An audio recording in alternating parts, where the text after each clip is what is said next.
오늘 우리에게 주신 하나님의 말씀은 에베소서 6장 10절로 20절 말씀입니다. 앞에 나와 있는 자막이나 성경책을 보시면서 교독으로 함께 봉독하겠습니다. 끝으로 너희가 주 안에서와 그 힘의 능력으로 강건하여지고 마귀의 관계를 능히 대적하기 위하여 하나님의 전신갑주를 이루라. 우리의 씨름은 혈과 육을 상대하는 것이 아니요 통치자들과 권세자들과 이 어둠의 세상 주관자들과 하늘에 있는 악의 영들을 상대함이라. 그러므로 하나님의 전신갑주를 취하라. 이는 악한 날에 너희가 능히 대적하고 모든 일을 행한 후에 서기 위함이라. 그런즉 서서 진리로 너희 허리띠를 띠고 의의 호심경을 붙이고 복음이 모든 것 위에 믿음의 방패를 가지고 이로써 능히 악한 자의 모든 불화살을 소멸하고 구원의 투구와 성령의 검 곧 하나님의 말씀을 가지라. 모든 기도와 간구를 하되 항상 성령 안에서 기도하고 이를 위하여 깨어 구하기를 항상 힘쓰며 여러 성도를 위하여 구하라. 또 나를 위하여 구할 것은 내게 말씀을 주사 나로 입을 열어 복음의 비밀을 담대히 알리게 하옵소서 할 것이니. 20절 함께 읽습니다. 이 이 일을 위하여 내가 쇠사슬에 매인 사신이 된 것은 나로 이 일에 당연히 할 말을 담대히 하게 하려 하심이라. 아멘. 오늘 주어진 이 본문을 가지고 뜨거운 전쟁이라고 하는 제목으로 말씀을 전하겠습니다. 요즘 캐대헌이라고 굉장히 유행하는 그런 일이 있는데요. 아십니까? 캐대헌이 무엇인지? 네, 안다는 사람도 있고 캐대헌이 도대체 뭔가 하시는 분도 있습니다. 캐대헌은 K-팝 데몬 헌터스라고 하는 말의 약자입니다. 저도 캐대헌 많이 들어봤는데 어렴풋이 알았는데 이번에 말씀을 준비하면서 캐대헌에 대해서 다시 한번 자세히 찾아보게 되었습니다. K-팝 데몬 헌터스, 악마 사냥꾼이죠. 그래서 우리 아이돌 그룹이 여성 3인조와 남성 5인조가 나와가지고 여성들 헌드릭스는 악령을 쫓아내는 그런 테마사 역할을 하고 남성 5인조 사자 보이스는 악령의 힘을 받아서 그 지배 아래 활동하는 그런 그룹으로 등장을 해요. 그래서 아이돌이 막 한쪽이 찬양을 하면 한쪽에서 우려의 눈으로 바라보면서 굉장히 흥미진진하게 악령, 마귀를 쫓아내는 이야기가 진전되는 것을 보았습니다. 물론 그 내용을 다 저도 보지는 못했어요. 하도 되게 유명해서 한번 좀 넷플릭스 드라마라고 하는데 애니메이션이라고 하는데 좀 봐야 되겠다 이렇게 생각만 하고 있습니다. 배경이 바로 서울입니다. 북촌 한옥마을, 잠실 올림픽 경기장, 남산타워, 낙산공원 이런 명소가 등장해요. 그리고 한국 호랑이 캐릭터로 귀엽게 생긴 더피라고 하는 호랑이가 나와가지고 세계 팬들의 사랑을 받고 있어요. 보통 호랑이 하면 무시무시하게 그리는데 한국 옛날 그림 동화에 나온 호랑이는 귀엽잖아요. 그래서 이 더피 캐릭터가 굉장한 인기라고 그럽니다. 또 이 영화 음악인 OST 골드는 미국 빌보드 핫 100에서 3주 연속 1위를 차지했어요. 역사에 없는 일이죠. 또 영국 오피셜 싱글 차트에서는 6주째 정상을 차지하고 있어요. 그러니까 이 애니메이션 영화가 얼마나 세계 사람들의 마음을 사로잡고 있으면 거기서 나온 노래가 계속 세계 1위를 차지하고 있겠습니까? 그것만이 아니에요. 캐대헌 영화에 나오는 김밥, 라면, 냉면, 새우깡 이런 한국 음식들이 아주 불티나게 팔리고 있다고 합니다. 거기에 영미권 사람들이 이 영화에 나오는 장소를 찾아가지고 캐대헌 성지순례라는 게 생겼대요. 한국이 배경이니까. 그래서 한국에 와가지고 한의원, 사우나, 한복, 갓도 막 쓰고 그런 체험을 하는 등 서울은 지금 세계의 한국 아리로 들썩이고 있어요. 악령과의 대결은 먼 옛날 얘기 같은데 이런 이야기가 우리가 사는 서울에서 영화가 되었고 온 세계 사람들의 관심 가운데 이렇게 열광하고 있다고 하니 이게 또 무슨 징조일까요? 왜 사람들은 이처럼 악마와 싸우는 전쟁 이야기에 매료되는 것일까요? 요즘 드라마나 이런 거 보면 그런 악마 무슨 이런 희한한 뭐 몇천 년, 몇만 년 전에 세계에서 온 사람 뭐 이런 얘기들이 그렇게 많이 나와요. 사람들은 본능적으로 알고 있는 것이죠. 인생은 보이지 않는 전쟁터다. 그래서 악을 물리치는 이야기에 열광하고 있는 거예요.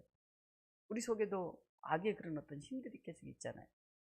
또 이 세상 한 곳곳에 그런 악령에 의해서 지배당하는 것 같은, 우리 힘을 어찌할 수 없는 것 같은 그런 어떤 문제들, 구조적인 사건들 이런 게 굉장히 많잖아요.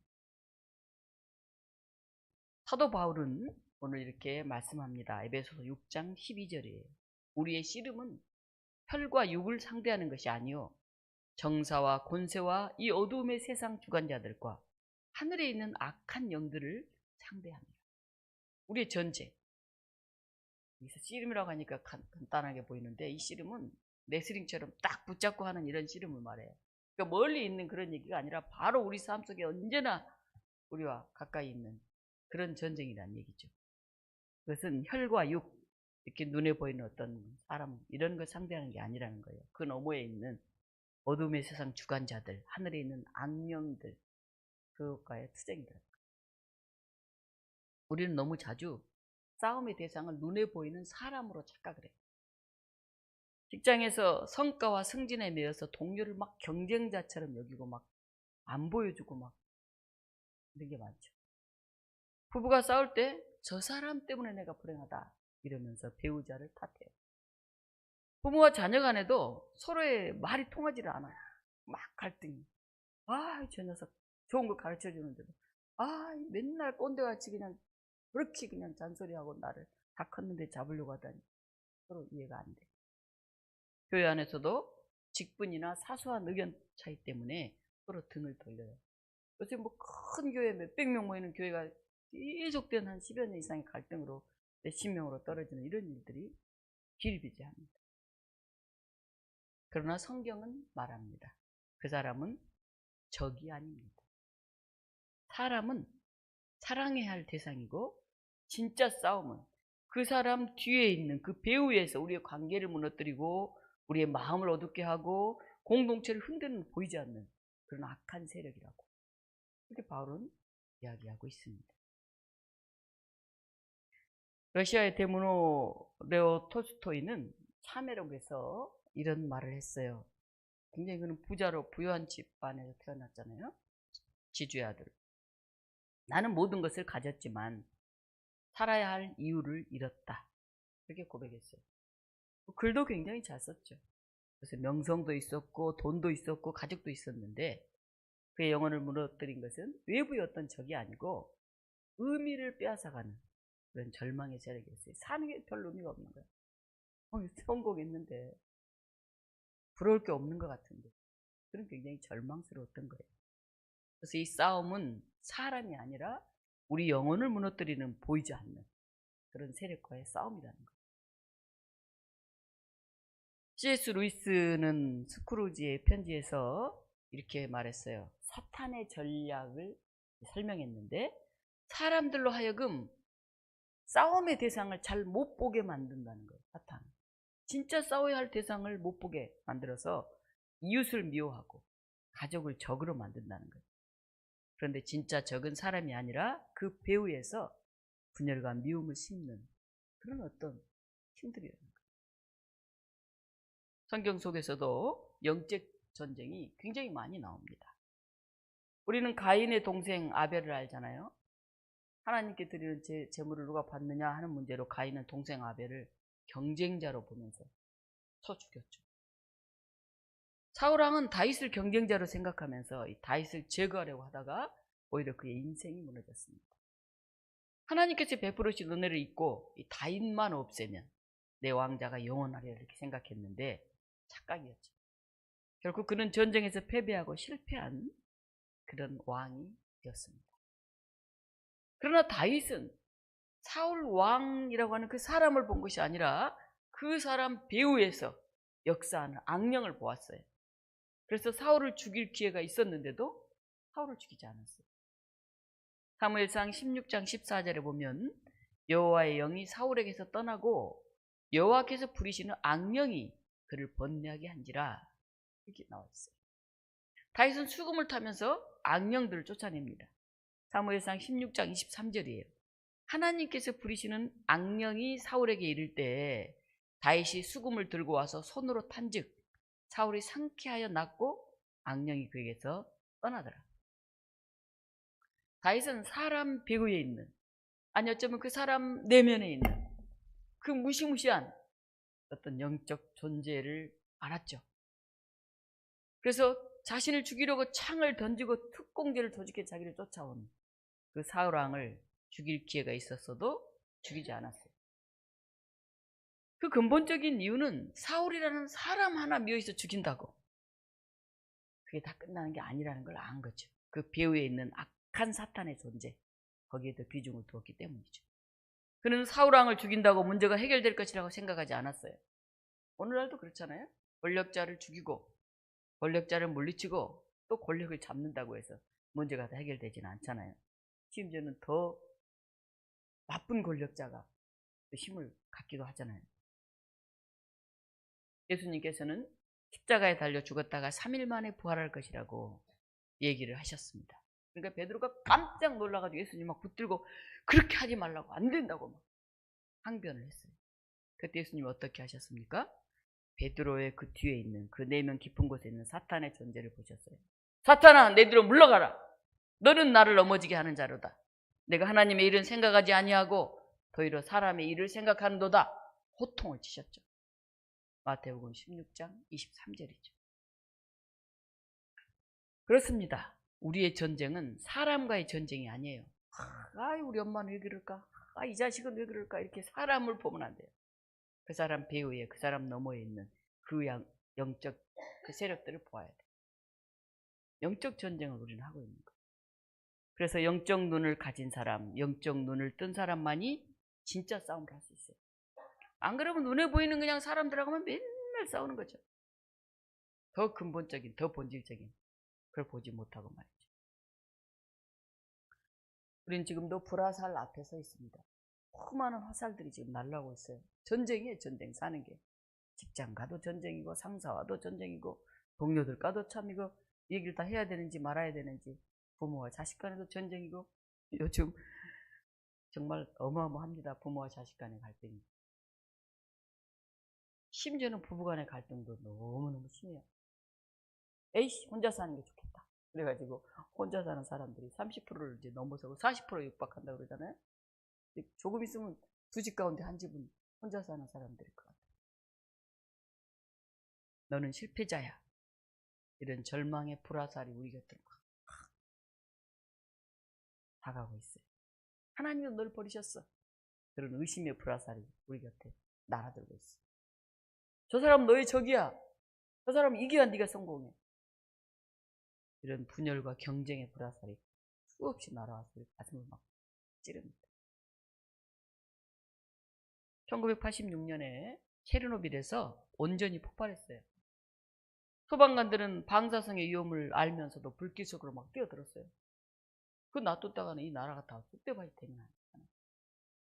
그들이 싸운 진짜 적은 그 활활 타오르는 불길이 아니었어요. 눈에 보이지 않는 방사능, 저게 더 이상 번져가다가는 나라는 전멸이다. 우리 영적 전쟁도 마찬가지예요. 눈에 보이지는 않지만 더 치명적인 그런 세력과 우리가 싸우고 있는 거예요.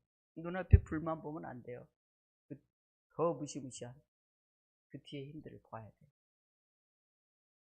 우리가 잘 알고 존경하는 마더 테레사는 인도 캘커타에서 빈민가에서 헌신한 그런 분이에요. 그녀가 싸운 대상은 사람이 아니었습니다. 인간을 짓밟는 가난과 무관심의 영, 그것과 끊임없이 싸웠어요. 그녀는 말했어요. 가난 그 자체보다 더 큰 온수는 사람을 향한 사랑을 잃어버리는 그런 차가운 마음이다. 우리도 점점 사랑이 식어가잖아요. 너무 경쟁이 심하고 살아가는 게 힘드니까 점점 메말라가는 것 같아요. 옛날에 작은 거 하나 나누면서도 기뻐했던 그런 웃음들이 점점 사라져가는 것 같아요. 뭔가 좀 풍요로운 것 같은데 너무 메말르고 너무 외롭고 너무 힘든 참 이상한 세상을 살고 있습니다. 제가 필리핀을 가거나 동남아 이런 나라를 어쩌다 가면 애들이 그렇게 맑고 행복해요. 참 신기하죠. 맨발로 다니고 신발 하나 없는데 그들은 왜 그렇게 맑고 행복지수가 높을까요? 우리나라 세계 11위를 오르내리는 이렇게 잘 사는 나라가 왜 이렇게 퍽퍽하고 힘들고 죽겠다 하고 있을까요? 우리의 싸움은 가난한 사람, 아픈 사람이 아니에요. 그런 사람이 많아서 이렇게 불행하고 나라가 힘든 게 아니에요. 그들을 외면하게 만드는 영적 무관심의 세력이 우리를 더 아프고 힘들게 만드는 거예요. 결국 내가 외로워요. 내가. 종교개혁자 루터는 종종 책상 위에서 잉크병을 막 집어 던졌다고 그래요. 왜냐하면 그는 사탄의 강한 유혹이 막 귀에 막 들리는 것 같아요. 속삭임이 막 진짜 말하는 것 같아요. 옆에서. 그리고 잉크병을 사탄에게 던진 거예요. 그리고 루터가 이렇게 말했죠. 사탄의 가장 큰 전략은 사람을 미워하게 만들고 하나님을 의심하게 만드는 것이다. 결국 루터는 믿음의 방패로 그 날아오는 불화살들을 다 막으면서 오히려 교회를 개혁하는 그런 전사가 되었습니다. 오늘날 국가 간 전쟁은 총칼 이런 것보다 사이버 공격으로 먼저 시작되죠. 보이지 않지만 전기를 끊고 교통을 마비시키고 경제를 흔들죠. 영적 전쟁도 마찬가지예요. 우리의 싸움은 눈에 보이는 사람이 아니라 그 배후에서 보이지 않게 조종하는 세력이에요. 어떨 때는 구조적인 악일 수도 있고 또 우리의 마음을 뒤흔드는 그런 어떤 것들일 수도 있고 그렇게 우리의 육체의 무기가 아니라 우리는 하나님의 전신갑주로 무장을 해야 돼요. 오늘 에베소서 6장은 바울의 편지를 마무리 지으면서 권면하는 그런 내용이에요. 바로 우리 신앙생활을 영적 싸움으로 비유하고 있어요. 전쟁이에요. 전쟁. 사람들이 그러잖아. 사는 게 전쟁이야. 힘들다. 이런 얘기가 10절 11절 끝으로 너희가 주 안에서와 그 힘으로 능력으로 강건하여지고 마귀의 간계를 능히 대적하기 위하여 하나님의 전신갑주를 입으라. 주 안에서 그 힘의 능력으로 강건하여지라 하는 말은 주 안에서 든든히 서라 하는 그런 말이에요. 이어서 마귀와 대적하기 위해서는 어떻게 해야 되냐? 하나님의 전신갑주를 입으라는 거예요. 이 전신갑주란 완전한 장비를 말해요. 즉 하나님이 제공하는 장비를 받아서 완전 무장하라 그런 뜻이. 완전 무장 이런 뜻이. 완전 무장. 네, 무장됐습니다. 바울은 신앙생활의 요체를 군사 장비에 빗대서 말하는데 여러 가지 군사 장비 중에 6가지를 예를 듭니다. 허리띠. 허리띠가 무슨 군사 장비지? 우리 이렇게 생각할 수 있잖아요. 가슴막이. 가슴을 이렇게 맞은 흉패라고 그러죠. 신발. 신발도 그냥 신발이겠습니까? 문화 같은 거 말하겠죠. 방패, 투구, 칼 그런 걸 들고 있어요. 오늘 14절에 보면 바울은 진리의 허리띠를 띠라 이렇게 말합니다. 허리띠는 보통 사람들이 외출할 때 옷을 단정하게 하고 바지가 흘러내리지 않게 하는 그런 역할을 하죠. 로마 군인의 허리띠는 가죽으로 만들어졌어요. 투구하고 호신경, 방패막이, 창, 방패 이런 것들은 눈에 잘 띄는데 허리띠는 잘 안 보이잖아요. 거기에 있으니까. 그것은 흔히 아래 옷을 묶는 데 쓰이죠. 옷을 단단히 동이고 아울러 검을 거기다 붙들어 매는 데도 사용되었어요. 그래서 허리띠는 병사의 몸의 중심부에 위치했죠. 우리도 다 그렇잖아요. 허리띠가 없으면 토가를 입어요. 당시 군인들은 토가. 망토 같은 거죠. 네. 아무리 좋은 방패, 좋은 창, 좋은 갑옷이 있어도 전쟁 중에 사용하기 힘들어요. 허리띠를 딱 군인은 매야 안정감이 생겨서 자유롭게 행동할 수 있어요. 로마 군인들 보면 뭐 빨간 이런 주황색 쫙 이런 너풀거리는 토가를 입고 다니잖아요. 근데 토가는 망토와 같이 천을 둘둘 말아서 걸치는 것이기 때문에 로마 군인들이 전투에 나갈 때 제일 먼저 하는 것은 너풀거리는 토가를 끈으로 묶는 거예요. 너풀거린 상태로는 적과 싸울 수 없잖아요. 허리띠는 별것 아닌 것 같지만 전쟁에 나갈 때는 꼭 필요한 그런 것이었죠. 방패도 사용하지 않을 때는 허리에 이렇게 엮어서 떨어지지 않게 완전하게 유지하는 건 아니지만 간접적인 힘을 갖게 했죠. 또 허리띠가 없으면 칼을 하늘로 치켜들거나 말을 타고 달릴 때 호신경, 방패막이도 훌러덩 이렇게 벗겨지기가 굉장히 쉬웠어요. 무거운 방패, 창 이런 것도 허리띠와 탁 연결되어 있어요. 그래서 허리띠는 병사가 지닌 무기를 제대로 활용할 수 있게 해주는 그런 역할을 합니다. 엄청나게 중요하죠. 진리의 허리띠란 뭘까요? 그 허리띠는 진리의 허리띠라는 거예요. 하나님 말씀이죠. 모든 것보다 우선하여 하나님의 말씀 위에서 출발해야 되죠. 비록 눈에 보이지 않더라도 진리의 말씀에 서 있지 않으면 우리 생활이나 인생이 엉망진창이 되죠. 진리가 아닌 허상 위에 서 있으면 우리의 지식, 경험, 인간관계도 무용지물이 되죠. 마치 허리띠가 다른 무기들이 제 기능을 할 그런 기반이 되듯이 진리는 우리 사람의 마음, 생각, 활동, 그런 모든 영적 무기를 제대로 활용할 수 있는 그런 원동력이 됩니다. 6가지 다 얘기할 수는 없지만 하나를 더 얘기하라고 한다면 16절에 모든 것 위에 믿음의 방패를 들라 이렇게 말합니다. 로마 군인의 방패는 전신을 가릴 정도로 굉장히 컸어요. 길이가 123cm, 폭이 70m. 그리고 방패는 나무로 당시 만들어졌어요. 오늘날 같이 뭐 그런 청동이나 이런 게 아니죠. 그리고 그 위에 가죽을 씌워요. 그리고 전투 전에 물에 담가둬요. 그러면 전쟁에 나갔을 때 적의 불화살이 날라오면 방패에 딱 꽂히는 순간 꺼지도록 만들어요. 가죽이 물에 젖어요. 더 중요한 것은 활을 주로 그때는 쐈잖아요. 활과 창의 싸움이니까. 혼자가 아니라 함께 방패를 다 들어 올려가지고 이 활, 불화살이 들어올 틈이 없이 다 막는 거예요. 앞줄은 앞으로, 뒷줄은 위로, 양옆은 대각선으로 이렇게 방패를 들어서 쫙 앞을 다 막는 거예요. 전부 다. 그럼 저쪽에서 막 불화살을 팍 쏘는데 전부 다 물 먹은 가죽에 붙어서 툭툭툭툭 떨어지는 거예요. 아무리 많은 화살이 와도 뚫을 수가 없는 거예요. 오늘 10월 둘째 주는 교회 연합주일입니다. 주님의 몸된 교회는 여러 지체가 함께 모여 하나의 몸을 이루듯이 연합할 때 사탄의 불화살을 막아낼 수 있어요. 때로 우리가 약해질 때가 있잖아요. 저도 목사지만 약해질 때가 있어요. 화가 날 때도 있어요. 걱정될 때도 있어요. 항상 하나님의 능력으로 충만한 건 아니에요. 그럼 이제 기도해야 되잖아요. 또 혼자 힘으로 힘들다, 벅차다 이런 생각이 들 때가 있어요. 그럼 이제 같이 기도하죠. 같이. 또 기도를 요청하죠. 내가 어려워. 기도 좀 해줘. 내 마음이 무거워. 근데 오늘날 많은 교회들이 교단이 다르다는 이유로, 예배 방식이 다르다는 이유로, 우리 교회는 큰 교회인데 저건 참 시시하게 조그만 교회다. 교회 규모가 다르다는 이유로 서로 이렇게 경쟁하거나 우습게 생각하거나 적으로 삼는다면 이미 영적 전쟁에서 속고 있는 거죠. 교회가 연합해서 저 날아오는 불화살을 우리가 막아내는 전쟁 속에 있는데 말이죠. 참된 연합은 사람을 적으로 삼지 않고 그 배후의 영적 세력을 분별하는 그런 눈에서 시작합니다. 신앙이 뭡니까? 말씀의 능력으로 그 이 사회의 그 악한 영들을 꿰뚫어 볼 수 있는 그런 사람들이 믿음의 사람들이죠.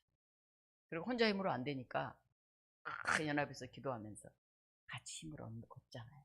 그래도 안 되니까 막 맨날 며칠을 땡때를 뜨듯이 하나님이 어떻게 역사하실지, 주님이 어떻게 나를 통해서 움직이실지 막 깨어나고 간구하잖아요. 그래서 내 힘으로도 안 되고 우리 가족의 힘으로도 안 되고 우리 교회 힘으로도 안 되는 것들이 예수 그리스도의 놀라운 능력으로 해결될 때가 있잖아요.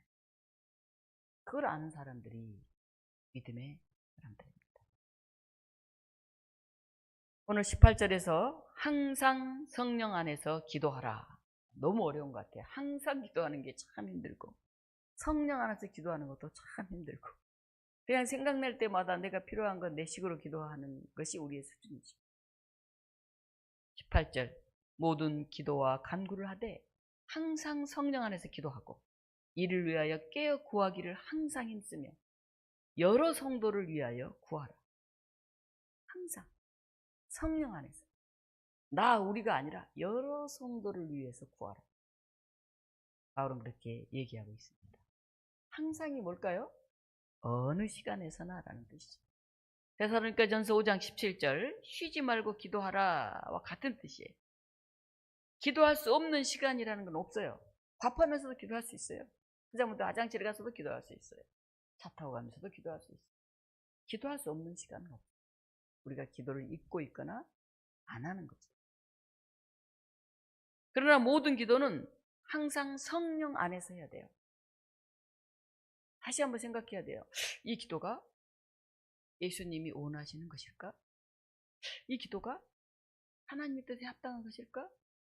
이 기도가 모두가 행복한 그런 아름다운 기도일까?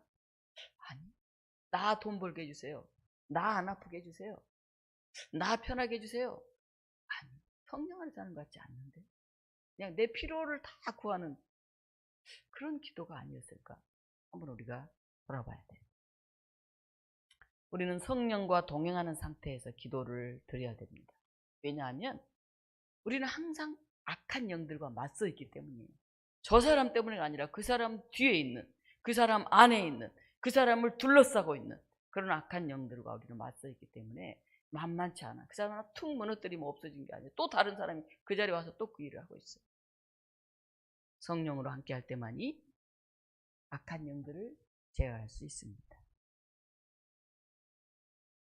말씀을 마무리하려고 그럽니다. 세계는 케이팝 무대에서 그 전쟁 얘기로 막 열광을 해요. 막 다 어른들도 막 다 같이 케이팝 노래를 따라 부르면서 뛰고 아이들도 뛰고 뭐 대단하더라고요. 제가 그런 집회에 가본 적이 없는데 지난 몇 달 전에 핸드폰을 하나 샀는데 티켓을 2장 주더라고요. 가게에서. 자기가 가야 될 뭐 10몇만 원짜리래요. 그분 말로. 그런데 자기가 시간이 없어 못 가는데 저한테 운이 좋으셨어요. 가보시겠습니까? 하고 2장을 딱 내미는데 제가 왔다구나 했죠. 언제 제가 뭐 그거 돈 주고 그런 데를 가보겠어요? 근데 애들이 어떻게 뛰나 뭐 TV에서만 많이 봤죠. 근데 한번 그래 가봐야 되겠다. 갑자기 공짜로 생겼는데 다른 일 빼고 아는 친구와 함께 갔어요. 목동에 이제 있더라고요. 마치 또 비까지 와가지고 우산 쓰고 이제 가서 들어가서 이렇게 앉아 있는데 한 2시부터 8시까지인가 뭐 10시까지 했던 것 같아요. 제가 한 2시쯤 갔죠. 그런데 처음에는 사람들이 별로 없어요. 앞에 노래 부르는 사람도 좀 썰렁하고 그러더니 점점 모여들더라고요. 아마 저녁 시간에는 아주 사람들이 꽉 차나 봐요. 그때 모여드니까 사람들이 일어나서 막 뛰고 노래하고 막 저도 한번 일어나 봤죠. 근데 뭐 가사를 알아야 따라 부르지. 어마어마한 역동성을 가지고 아이들이 이렇게 노는구나. 이런 데 와서 막 노래하고 그냥 스트레스 풀고 같이 막 어우러지고 이렇게 돌아가는구나. 그때 한번 딱 경험을 해봤어요. 물론 좀 일찍 와가지고 저녁까지 있었어야 그 열정적인 무대를 볼 텐데 사람이 그렇게 많이 안 모일 때 있다 와서 그냥 맛배기만 보고 왔어요. 우리의 전쟁도 굉장히 뜨겁습니다. 케이팝 무대보다 훨씬 더 뜨겁고 훨씬 더 실제적이에요. 그래서 우리의 싸움은, 이 전쟁은 우리 개인의 힘으로 이기기는 참 어려워요. 매일매일이 전쟁인걸요. 보이는 전쟁, 보이지 않는 전쟁. 부모와의 전쟁, 자녀와의 전쟁, 뭐 형제와의 전쟁, 무슨 직장 동료와의 전쟁, 가는 곳마다 전쟁터인데. 그래서 하나님은 우리를 교회로 부르셨고 교회를 연합하게 하십니다. 한 성도의 믿음이 하나의 방패라고 한다면 한 교회의 믿음은 하나의 성벽이고 여러 교회가 연합한 믿음은 거대한 방패의 성이 됩니다. 성.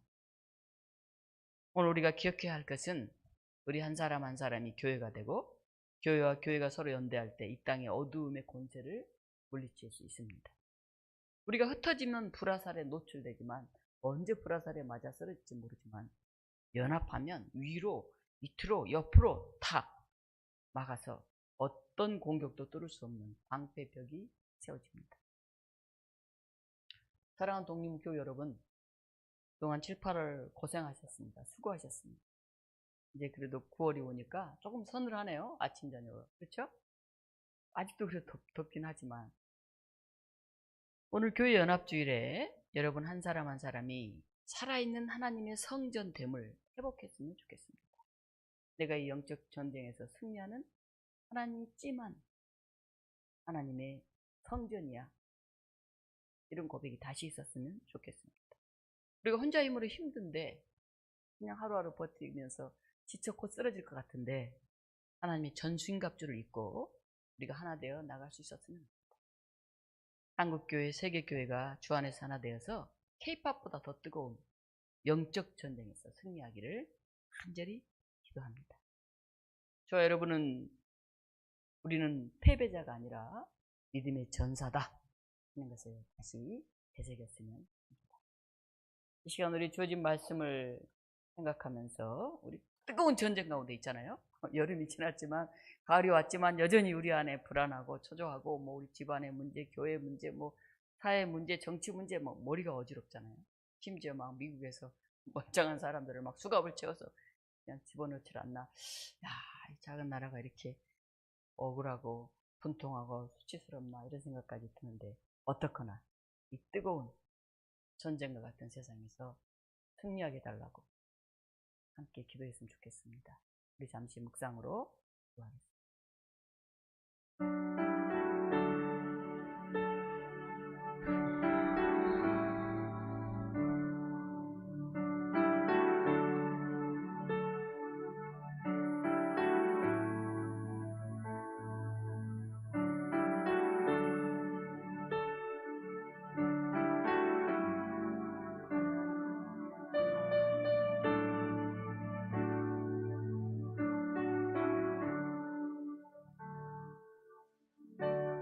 하나님, 날아오는 불화살을 이길 수 있도록 우리가 하나 되어 서로 방패를 용기하여 주시옵소서. 하나님, 우리의 힘으로는 막아낼 수 없는 약한 영들과의 싸움에서 성령 안에서 뜨겁게 하나 되게 하여 주시옵소서. 지치고 어떨 때 기도하게 하시고 말씀을 선포하게 하시고 일어서게 하시고 하나님의 전신갑주를 입는 저희 모두가 되게 하여 주시옵소서.